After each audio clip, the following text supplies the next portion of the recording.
Hi, Joan Comrie here, working on busting feeding myths. We're going to bust myth number 3, using distractions increase feeding volumes.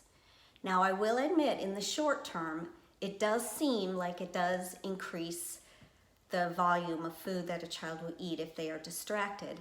But the problem with that is, let's think about it for a moment.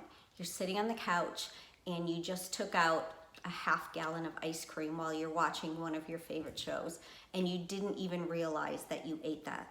You're like, holy cow, how did I actually take out an entire carton of ice cream? But that did happen.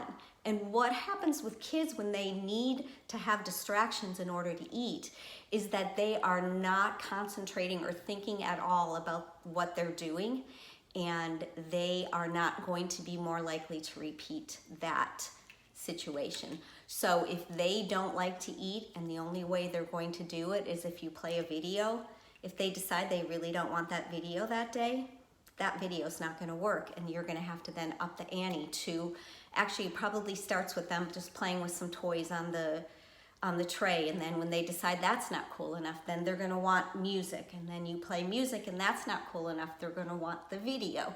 And if that's not cool enough, then mom's doing cartwheels in the living room while dad's feeding the baby. And I swear to God, that is what happened with one of my patients. So be very, very careful if you're having to distract your child in any way to eat, because that just tells you that for whatever reason, the child is so uncomfortable with feeding that they can only do it when they're at a level of alertness that they're not paying attention to what they're doing. And consciousness is really, really important when you're feeding. Not just for, if you think about what all the like Weight Watcher type programs are, about looking at your food, enjoying your food, thinking about while you're eating, what that experience is like. Kids need to have that too. And if they don't have that experience, they are never going to like to eat. And feeding is always going to be a challenge for them and for you. So if this sounds like your child, hop on our website, feeding.com, check out our dysphagia test and see if maybe your child has some issues that could be addressed by a feeding therapist.